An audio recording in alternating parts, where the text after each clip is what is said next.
You. When gone am I? The last Jedi will you be?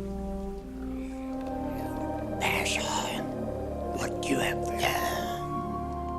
Spoiler alert for those of you who haven't seen The Last Jedi, although it's been almost 2 months at this point, and it seems like people really didn't care about spoilers this time round. Incidentally, I had this idea for an opening skit where a prominent person in my life could tell me that novelty coffee mugs are stupid, and then I would get mad and smash this into the side of an elevator somewhere. But, I kinda like it now, and I don't know any places in town that have elevators. Believe it or not, I saw Star Wars Episode 8, The Last Jedi, opening night. And I've waited this long to talk about it because I could immediately tell that it was going to be a contentious topic. Star Wars films can often be exciting in the moment, but they also quickly build up a sort of cultivation of hatred. So when you walk out of that theater, there's this pressure to choose a side. And The Last Jedi has certain moments that I think are bad. And there is this certain temptation to be seduced and consumed by the dark side of the commentary about the film. But here's what's really important to me. When you take away nitpicks about the story, thoughts about the characters, and if it fits into canon, which is all basically just fan stuff, there is very little that I have to say about how this movie was actually bad.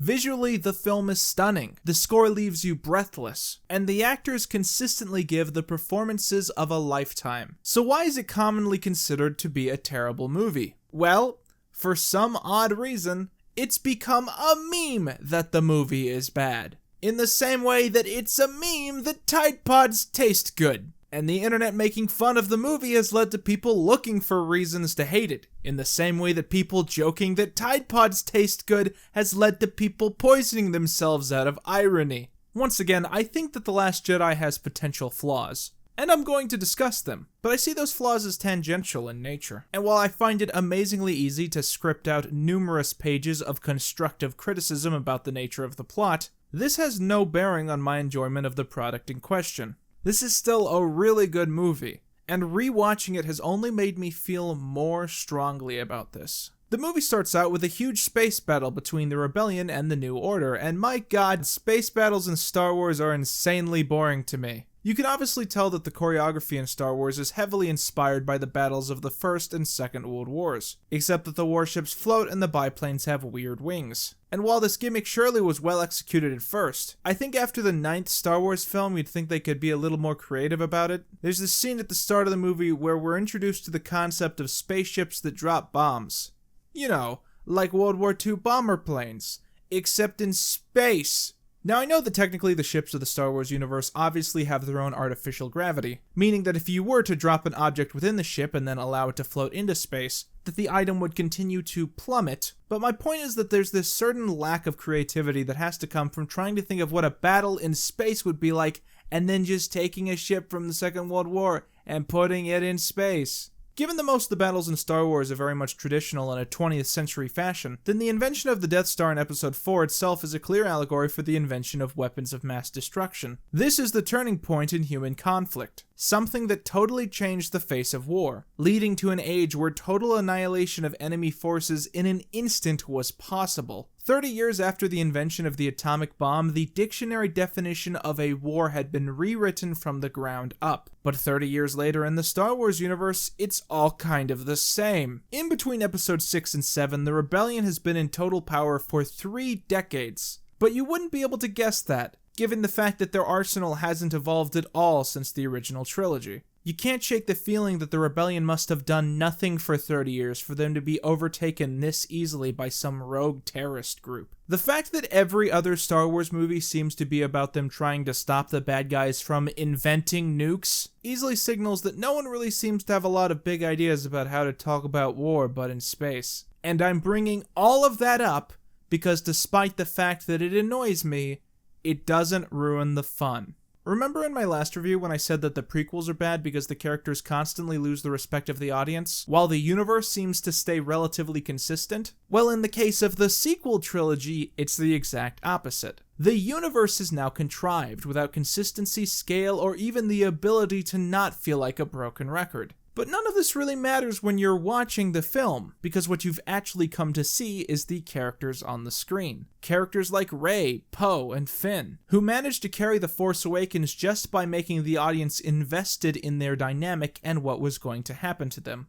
And so the creators of Episode 8 had the task of not only continuing the literal story of the battle between the Rebellion and the First Order, but also of using all of the significant characters from Episode 7 in such a way that they could find a satisfying end in Episode 9. Most of the major plot points in Episode 8 are designed to specifically analyze and move forwards the leading cast, that being Rey, Finn, Poe, and Kylo Ren. What this means is that the story often takes more of an interest in having these characters appear and grow than it does having all of those plot points be connected in any sort of satisfying way. So much of the secondary plot, featuring such characters as Poe and Finn, ends up feeling disconnected from the rest of the movie, because the only purpose of that part of the film is to give them something to do. Which is why it turns out that the bad guys can now track people through light speed, which is one of those sci-fi reveals that the writers think we care about, but it's actually just really boring. It's like when Rogue One talked about the Kyber crystals. Or hell, even the introduction of the Metachlorians in the prequels. Like, you think we care? But we don't. So Finn, alongside a new character named Rose, go off to try and find someone who can help them temporarily disable the First Order's tracking system. Rose is the fresh blood addition to the cast, and I honestly found her to be interesting enough, but I did find her constant exposition to be somewhat grating at times. People have started to call her the modern Jar Jar, which is a little far. I think she's just a potentially fun character who doesn't have a lot of room in the movie. I would like to commend the filmmakers for casting an Asian actress in the role. I know that pointing it out like that only makes it feel less normal, but the strange stigma that Hollywood has against casting Asian actors really disgusts me. And the fact that there are actually people on the internet who see an Asian actress on the screen and think to themselves, ugh, these social justice warriors and their propaganda, really disgusts me. Honestly, if you're one of those people who immediately sees a character on the screen that doesn't look like you and you just think, oh, this character could have been white, then honestly you can just fuck off. Speaking of which, one of the more jarring characters in the movie is that of Admiral Holdo, or as I like to call her,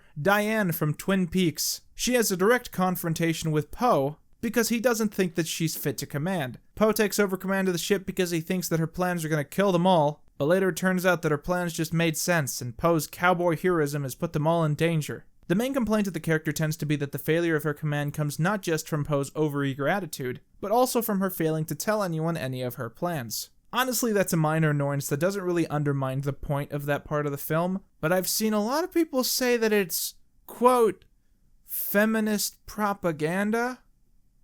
What? I guess people are just triggered by Tumblr hair? Every movie, the women are the bosses, the women are the heroes. They're all lesbians. I don't even feel like her being a woman is that important to what she does in the movie. I just can't stop thinking that if this character was a guy, there wouldn't have been nearly as much backlash as there is. And that makes me think that that backlash really doesn't matter at all. I really feel like there are a lot of good character ideas here, but they're just really quickly forced into these scenes kind of awkwardly, so they just come across as a bit comedic. There's this scene where Rose tells Finn about the slave trade in this city, and it makes Finn instantly hate the city, and that should be fine. But the way they execute it, it reminds me of this scene from Sharknado. They took my grandfather. So I really hate sharks. Now I really hate sharks too. Overall, I feel like this whole part about them trying to hack the hyperspace thing, it just feels like an episode of Rebels. Half the stuff feels added just for the sake of Wikipedia. The only reason that you understand how the characters feel about each other is that they keep saying how they feel about each other out loud, and the only point of most of these scenes is just to set up stuff that is set after this. Except that this is the last chronological movie in the Star Wars universe right now, so we don't even know what that is. And with that out of the way, it's time to talk about the things that happen in The Last Jedi that people actually care about. The bit that has The Last Jedi. I love this film's take on Luke Skywalker. I love it. It's an epic story of passion and redemption, of a hero who decided that the universe was better off without him, turning his back on his own legacy out of hatred for his own failures. Luke has always been one of the most interesting characters in the entire Star Wars universe, and that's partially because, just like his father, the person that he eventually becomes is totally different from the kid we meet on Tatooine. People often complain that Luke is too whiny in Episode 4, But honestly, it's that childlike glamour and do-good nature that makes his transformation in episodes 5 and 6 even more compelling. And I honestly believe that Luke's journey in episode 8 is the perfect bookend to that story. Luke starts off on his home planet as a poor farmer boy who is taught to know and trust the ways of the Jedi, and he spends the next several years coming to grips not only with the teachings of the Jedi, but also with who he is as a person and his shocking lineage. And he succeeds in destroying the Sith and the Empire, only to see new evil rise from the ashes. The galaxy chronicles Luke as a hero and a protector of all that is good, and in buying into that vision of himself, he allows his own fear to push his closest student into the arms of his enemies. Logically, at this point, Luke finally comes to understand that the rise of evil in the galaxy has been caused not only by the strength of figures like the Sith, but also by the hubris and blind conceit of the Jedi, so consumed in their own greatness that they couldn't see the mistakes that they were making. And so Luke, appointed by Yoda himself as the Last Jedi, would cut himself off from the Force and the galaxy to die the death that he would seem to deserve. Some have criticized the decision to make Luke the figure that pushed Kylo to the dark side of the Force, since in episode 6 he sees good in his father and helps him find a way to redemption. By the logic of these fans, Luke would never turn his lightsaber on to someone he holds compassion for, and certainly not for a member of his own family. And to that, all I have to say is, I